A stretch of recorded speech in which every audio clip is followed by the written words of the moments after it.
introducción muy buena que les comentó a ustedes muy brevemente un poco la historia, los antecedentes que venimos trayendo y el contexto, digamos, de cómo venimos trabajando. Desde el 2005 con el foro de organizaciones hemos venido haciendo una serie de reflexiones, documentos, propuestas de programas, propuestas legislativas, etcétera, que encontraron hace un par de años una mejor correlación de fuerzas como para poder avanzar, ¿verdad? Digo, esto es una lucha política, como el compañero planteaba recién, y efectivamente eso tiene que ponerse en ese contexto, es decir, hay un momento de correlación de fuerzas donde uno puede avanzar más de lo que podía avanzar en otros momentos, y esa posibilidad de poder avanzar más lo dio justamente el proceso de profundización del modelo del gobierno nacional que se ha venido aplicando desde el 2003. ¿Cuál era nuestro problema, digamos? Es que nosotros veíamos que efectivamente, con todos los compañeros, efectivamente, a pesar de que muchas de las cuestiones sociales, el salario había mejorado, las condiciones, el desempleo había bajado, la pobreza había bajado, etcétera, etcétera, todavía teníamos serios problemas de acceso a la tierra. Y que por lo tanto iba a ser, y estaba siendo, un tema cada vez más difícil. Yo no sé si ustedes tienen, seguramente sí, una clara dimensión de este problema, pero en la provincia de Buenos Aires hay por lo menos un promedio de una toma semanal en el conjunto de la provincia, porque si no es acá, es en Bahía Blanca, o es en Mar del Plata, o es en Luján, etcétera, etcétera. Es decir que hemos avanzado muchísimo en estos años, pero sin embargo el tema de la tierra todavía sigue siendo una herida latente en el cuerpo social. Y también empezamos a ver de que efectivamente se daba una cosa que uno llamaría una paradoja, es decir, a medida que las condiciones sociales mejoraban, que la economía mejoraba, pero que el problema de la tierra no terminaba de resolverse, se daba una segunda cuestión, que es que nunca en la historia de este país se habían construido tantas viviendas. Si cerca de 700.000 viviendas construidas, etcétera, etcétera, tampoco daban solución al problema. Entonces, ¿qué estaba pasando? Que todo lo que habíamos aprendido, etcétera, etcétera, andaba todo mucho mejor, había muchas más viviendas construidas, etcétera, etcétera, pero el problema no se solucionaba. Y efectivamente el problema no se soluciona porque por más que hagamos muchas y mejores cosas, si el mecanismo por el cual la exclusión de los sectores populares seguía vigente, obviamente el problema no se iba a solucionar. Es como un río contaminado, digamos. Yo puedo limpiar el río 20 veces, pero si las industrias siguen contaminando, bueno, nunca voy a dar abasto. Nunca voy a dar abasto. Entonces, una medida es descontaminar el río, pero otra medida es parar la contaminación, porque si no parar la contaminación, el problema va a seguir peor y cada vez más seriamente, y no van a alcanzar los recursos, ya no va a haber plata para poder solucionar el problema, porque cada vez es mayor y obviamente cada vez es más difícil poder abarcarlo y solucionarlo. Entonces lo que nos propusimos es decir, bueno, muy bien, más allá de la enorme cantidad de programas de vivienda que existen, o paramos el proceso, los mecanismos de exclusión de los sectores populares a la tierra, a la vivienda, o esto no se va a solucionar más. Y entonces volvimos a redoblar los esfuerzos que desde el 2004, 2005 se venían haciendo en distintas medidas para poder redactar y poner a discusión, que es lo que Mariano contaba, hace 2 años que venimos discutiendo esto y mejorando, digamos, la propuesta del proyecto de ley, que corte de raíz los mecanismos de especulación inmobiliaria que hacen que el conjunto de las familias del conurbano y de la provincia de Buenos Aires, porque esto es una ley provincial, no puedan acceder a la tierra. Digo, y ahí hay un tema central, es decir, todos vamos a poder, todos hemos mejorado en nuestra situación, hemos conseguido laburo, etcétera, etcétera, etcétera, pero si el mercado de suelo sigue poniendo los precios que pone a un lote, en la puta vida vamos a poder comprar un lote, por más que sigamos mejorando. Entonces, este es el punto central, es decir, si no cortamos de raíz los mecanismos que explican por qué cada vez es más imposible alcanzar un lote digno para la familia, no van a alcanzar los programas, por más que sigamos incrementando los programas. Y este es un poco el sentido profundo que tiene la ley. Si el sentido profundo que tiene la ley es poner en marcha un conjunto de dispositivos, de mecanismos, de políticas a cargo del Estado o bajo la responsabilidad del Estado, pero con una profunda matriz de participación y de intervención de las organizaciones sociales para cortar de raíz los procesos de especulación inmobiliaria que hacen imposible hoy, ya no solo a los sectores pobres, sino a toda la clase media argentina poder alcanzar un lote. Hoy una casa. Y por lo tanto, esto es un poco el sentido profundo que tiene la ley. ¿Cómo lo hace? A ver, tres cosas fundamentales. La primera es establecer una serie de principios jurídicos nuevos respecto, que no son nuevos, perdón, son nuevos para la provincia de Buenos Aires, que no son nuevos en la discusión, principios jurídicos básicos respecto de la propiedad. Y una de las principales cuestiones ahí es reinstalar la función social de la propiedad como un principio jurídico importante, dominante. ¿Qué es la función social de la propiedad? Es un principio jurídico que dice que la propiedad privada es intocable, inviolable, etc., pero tiene una hipoteca social que cumplir. Y esto estaba en el artículo 38 de la Constitución del 49 de la provincia de Buenos Aires, que la dictadura del 57 borró y no volvió a instalarse ni siquiera en la reforma del 94. La función social de la propiedad es un principio jurídico básico que lo que te dice es: vos podés ser propietario, lo que no podés es hacer cualquier cosa y joder a los demás. Por ejemplo, especular. Esto no es menor, porque es la base jurídica sobre la cual se apoya todo el resto de los instrumentos que tiene la ley para combatir la especulación inmobiliaria. ¿Se entiende? Si no partimos de un principio jurídico básico, que vuelvo a insistir, estaba en la Constitución del 49, instalado y se borró y nunca más volvió a aparecer, si no reinsertamos esa función social de la propiedad, después los instrumentos se quedan sin su base legal mínima, básica, para poder implementarse. Entonces esto es una cuestión muy importante. Segunda cuestión, la gestión democrática de la ciudad. La gestión democrática de la ciudad no es un verso, no es una cuestión anecdótica dentro de esto. Si esta ley se aprueba, la discusión, el debate participativo respecto de los programas locales y provinciales de vivienda y tierra no es una buena intención, es obligatorio. Es decir, no se pueden seguir construyendo políticas de hábitat, de tierra y de vivienda tecnocráticamente desde el despacho de los técnicos.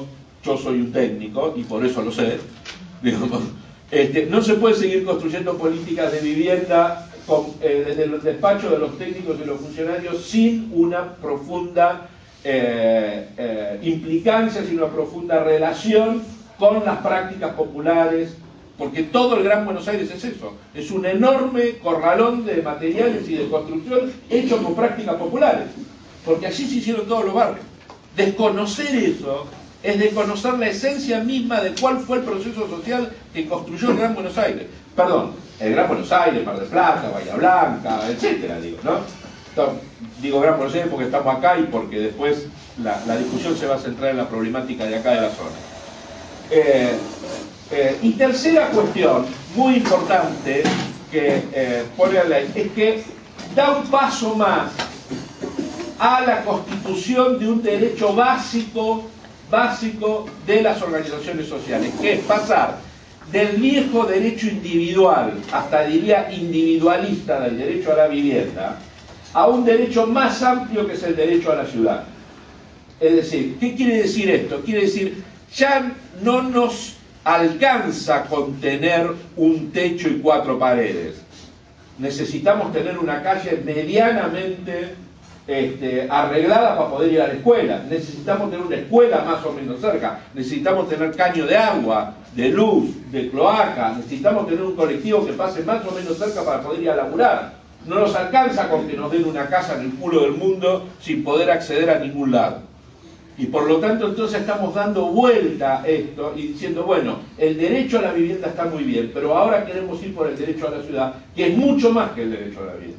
Que es un derecho colectivo, que es un derecho a los barrios, que es un derecho que nos permite organizarnos como barrio, no conseguir la casita y encerrarnos adentro de la casita y nunca más vamos a pedir nada. ¿Sí? Entonces, en este sentido es un derecho colectivo que lo que está es incitando a la organización barrial, a la organización comunitaria, que es, como todos sabemos, la base de poder poner en marcha procesos de desarrollo barrial más amplios, más grandes, más importantes. Ahora, estos son los principios jurídicos, son cosas así, abstractas, grandes, etc. Para que la ley no se quede en eso, tiene un conjunto de instrumentos, de herramientas, para que esos grandes principios, esos grandes deseos que están expresados en la ley se hagan realidad. Porque si no, si una ley no tiene esto, si una ley solo se queda en los grandes principios, bueno, ustedes saben, después es muy difícil aplicarla, o lo más probable es que nadie lo aplique. Entonces la ley propone una serie de instrumentos y de cuestiones. Primero, una cosa muy importante. Voy a ser muy corto, disculpen si se me... Vos cortame, Mariana. Si me alargo un poco. Pero, digo, para ser muy corto, primera cuestión, crea una serie de programas que tratan de salir de la lógica de los programas tradicionales por empresa constructora, llave en mano. El Gran Buenos Aires se construyó con los conjuntos de vivienda hechos por el Estado, pero se construyó básicamente sobre la base del esfuerzo popular. Y ese esfuerzo popular muchas veces no solamente no es reconocido, sino que no tiene programas de apoyo. Esta ley, crea una serie de programas de apoyo a justamente un conjunto de prácticas populares de construcción de ciudad, de vivienda y de ciudad, vía lote con servicios, vía ampliación como política pública de Estado del microcrédito para poder llegar a todas las familias con un mínimo financiamiento que el sector financiero de este país nos niega sistemáticamente. ¿Quién de ustedes puede ir al banco a pedir plata mínimamente para arreglar su casa? Para ampliar el dormitorio que necesitan para su hijo, para arreglar el baño, para conectarse en el agua, nadie. Es un sector financiero absolutamente elitista, que es otra de las cuestiones que tenemos también, no hoy, porque serían muchas, que discutir, digamos. Esta ley crea un programa específico de financiamiento popular para eso, ¿sí? No bancario, no financiero, no... ¿Vieron la propaganda esa de cuánta vuelta que me dio con el crédito? ¿Con el torno? Bueno, eso se lo tenemos que decir a los bancos, porque es exactamente eso lo que nos está pasando. Esta ley lo que crea es un programa justamente que saca todas esas vueltas, saca todos esos problemas y crea un sistema de financiamiento familiar, comunitario, de crédito y microcrédito para el arreglo de la vivienda, más los programas de lotes con servicios, etcétera, etcétera. Es decir, tenemos que ir por un conjunto de programas que no son nuevos. No es que estamos inventando la pólvora o la rueda. Lo que estamos convirtiendo estas cosas es en política de Estado, a través de una norma legislativa, ¿sí? Segunda cantidad de instrumentos, digamos. Esto hay que financiarlo. Poder dar créditos, hacer lotes con servicios masivos para que la gente no tenga que tomar la tierra, sino que tenga un lote urbanizado, bien ubicado, etc. Todo esto hay que financiarlo. ¿De dónde vamos a sacar la plata? La plata la vamos a sacar justamente del bolsillo de los especuladores. Y esto es lo que ha causado más resquemor y más oposición a la ley. Primera cosa que pide la ley es que a un obligatorio, es que a un conjunto de desarrollos inmobiliarios le obliga a ceder el 10% del suelo con destino único y exclusivo a loteos populares. Es decir, que ya no más desarrollos inmobiliarios elitistas que solo ganan ellos. Muy bien, que lo hagan, pero que cedan una parte importante de esas ganancias con destino exclusivo. El artículo 4 de la ley dice muy claramente que todos los recursos en tierra y en dinero que se consigan a través de los instrumentos de la ley tiene un solo destino, que es loteo popular, microcrédito, construcción de viviendas, etc. ¿Se entiende? Sí. Entonces, primera cuestión, la obligatoriedad que centros comerciales, grandes hipermercados que son cadenas que nos sacan la plata todos los meses, shopping, barrios cerrados, cementerios privados, etcétera, etcétera, tienen la obligación a partir de esta ley de ceder al municipio y a la provincia el 10% del suelo con destino exclusivo al loteo popular y a construcción de viviendas. ¿Al municipio? ¿Cómo? Al municipio. O a la provincia, sí. A ver, si querés lo discutimos ahora. No te veo muy de acuerdo. El problema, bueno, nada, discutamos esto para mejorarla. Discutamos esto para mejorarla. Sí, entidades que trabajan en la tierra también, o sea. Sí, lo que pasa es que ahí, dale, abrimos una línea de discusión ahí, Mariano. Con ¿sí? personalidad jurídica, obviamente. Ok. Segunda cuestión. Se crea un impuesto, que no se crea porque está, digamos, ¿no? Un impuesto creciente año por año a toda la tierra baldía improductiva que esté especulando. Uno de los mayores problemas que tiene el Gran Buenos Aires son las enormes cantidades de tierra cuyos propietarios están esperando que con el trabajo de la comunidad y con las obras que hace el Estado se valorice para poder venderlas más caro sin hacer ningún esfuerzo.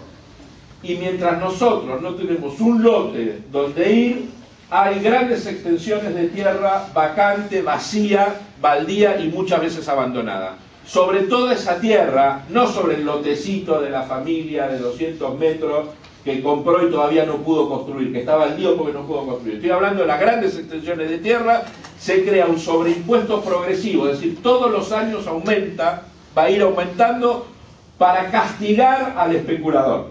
¿Por qué es el especulador el que aumenta? Cuando el especulador compra tierra y la retiene, y la guarda ¿para qué? Para que se valorice para poder venderla.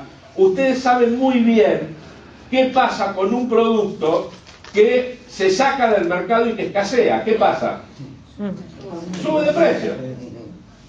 Sube de precio. Y efectivamente lo que nosotros estamos es penando con un impuesto esa retención de suelo para que, o bien para que haya más suelo en el mercado y por lo tanto baje el precio, ¿sí? Porque si no lo castigo, el señor retiene, la escasez aumenta y el precio sube, ¿sí? Entonces tiene dos funciones ese impuesto: el de obligar a los grandes terratenientes que están especulando con el esfuerzo de la sociedad a poner en venta o a construir esos terrenos, y al mismo tiempo recaudar para poder financiar el microcrédito, el lote con servicio, la construcción de vivienda, etc. Y así sucesivamente hay un conjunto de instrumentos en la ley puestas. Vuelvo a insistir con la intención muy clara de que la ley no sea una declaración de buenas intenciones, sino que tenga un conjunto concreto de herramientas para poder cumplir lo que estamos esperando que se cumpla, ¿sí? Obviamente, como ustedes imaginan, los principales opositores a esto fueron los desarrolladores inmobiliarios, que han hecho que la ley se demore en su tratamiento legislativo, porque ni quieren poner el 10% de la tierra, ni quieren pagar sus impuestos por toda esta especulación que están haciendo, ni nada que se le parezca. Básicamente esas fueron las dos cuestiones que más se cuestionaron y que más incidieron para que los grandes grupos desarrolladores estén presionando en la provincia para que esto no se apruebe. Mientras tanto, y como Mariano ya comentó, hemos venido avanzando en la discusión para mejorar la ley, para que todos los compañeros y compañeras, como el señor acaba de decir, hagan observaciones, mejoremos la propuesta mientras estamos avanzando en la legislatura con diputados, con senadores, etcétera, para poder avanzar en la discusión legislativa de esto. En ese sentido tenemos mensajes, bueno, como todo en la vida, hay días que tenemos buenas señales de que esto se va a discutir, hay días que no tanto, pero así es la vida, ustedes saben. A veces nos reciben muchos diputados y senadores con buenas perspectivas, otros días no tanto, pero esto es así, la lucha es así, es decir, avanzar 2 pasos, das uno atrás, avanzar 2 pasos, das uno atrás, y así es la vida.